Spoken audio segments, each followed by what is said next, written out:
You. Hi, Adam. I'm Valerie Milano from the Hollywood Times and Aspiring Magazine. And it's so nice to meet you virtually.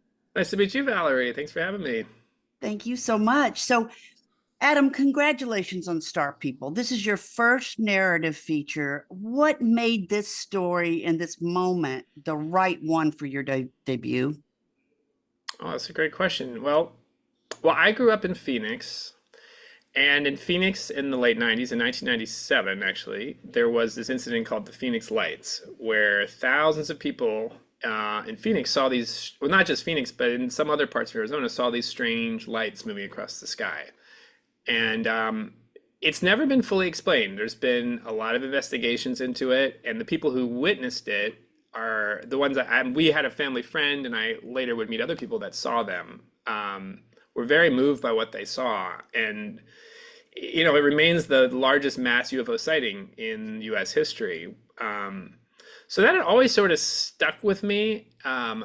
Because I knew some witnesses and I knew just how much what that experience meant to them. I also, this story came out of, I think, also growing up in Arizona. I think it's a beautiful state that's not been featured very much in filmmaking in recent. I mean, it used to be used in the golden era of Hollywood, a lot of westerns and stuff done up in Arizona, but it hasn't really been featured so much. So I just wanted to do a story. I felt like my first narrative feature needed to feature Arizona, really.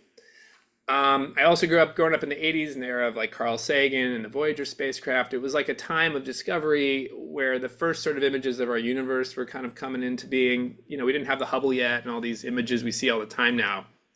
And that I've always been a space nerd, and I love things about discovery in the universe.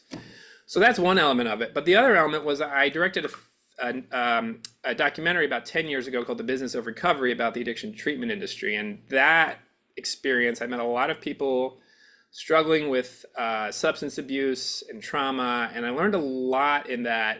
When I started writing this story, that experience really influenced me. I was also haunted by, there were a number of people who unfortunately had passed away during the filming just from their own substance abuse and alcohol related issues, and some after the film was made. And I just knew, I felt really compelled because this is such a universal thing that so many families, everyone knows somebody who struggles, and there's always a deeper pain beneath the surface. So that, I think all those kind of elements came together for me when I was writing this. Thank you. And as you said, the Arizona desert feels like a character in itself. Sure. What was it like filming in that environment, and how did the landscape shape the mood and the message of Star People? I mean, was it really hot when you filmed? Well, it wasn't cold, but the only time so there were only two times a year we could film this. It was either in the fall as a transition from warm to cold, because it goes from really hot to pretty cold pretty quickly. And we had a lot of night stuff, and I knew we wouldn't be able to do this in cold nights. But we ended up, spring was the other time. We shot in April to May 2024, right as the temperature. We got lucky. We were looking at all these calendars of temperature gauge of when would be the best time to do it. But no, it was not as hot as it looked, but it definitely got hot on certain days. My makeup team did a great job of keeping them wet. Costumes did a great job of dirtying up clothes, and the talent, I mean, our cast just did a fabulous job of making it believable. That's what I was about to ask. Kat Cunning, it brings such a raw vulnerability to Claire. What made her, the right choice for this complex role, and how did you collaborate to shape Claire's act?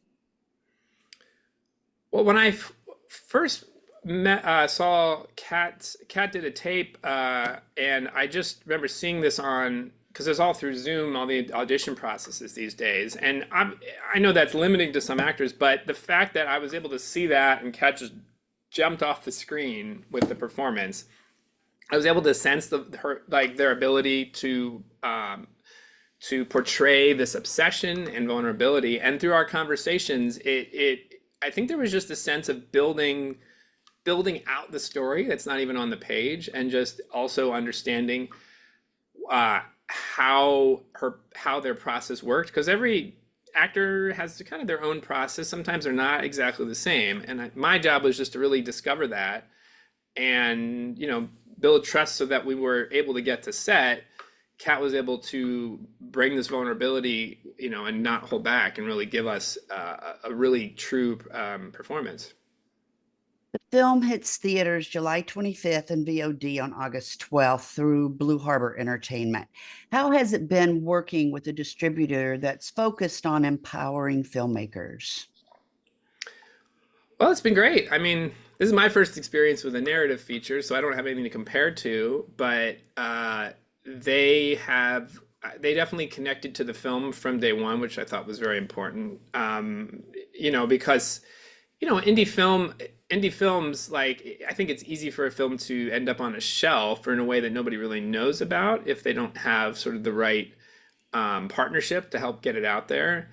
Um, and they've helped connect me with a good team to help figure out how to put the film out in front of people. I mean, that's the whole goal after you make it, right? You want people to see it. Now that Star People is out in the world, what's next for you? Are you looking to stay in narrative, or return to docs, or maybe explore more series work? I mean, I'm just hoping to do more narrative work in either series or features. I mean, I have another film I want to make, but as a filmmaker, I mean, figuring out how to make a film is just the first step in a very long process. But I am hoping and planning to do more. Okay, and finally, for people walking into this film thinking it's just a UFO movie, what would you tell them to expect? Um, I would say to have an open mind. I mean, because if you go into a story and you know everything that's going to happen, or you feel too familiar, then it's not going to be very compelling. I think life just presents people with unexpected sort of pleasures, I guess at times you could say. Like a story that grabs you has enough surprise and is able to sort of turn a genre expectation into into its own surprise. I mean, the story is really about human connection. I mean, at its root, but I think the best science fiction stories have a really strong human element behind them, and that's what makes them the most compelling. Well, I thank you so much for your time and your film. I so enjoyed it. I was on Well, thank you, edge the Valerie. whole time. We're the Hollywood Times dot today, and our YouTube's the Hollywood Times official. And good luck with the film, and keep on going. We Thank look you, forward to Valerie. talking to you again in the future. Thank Thank you. you.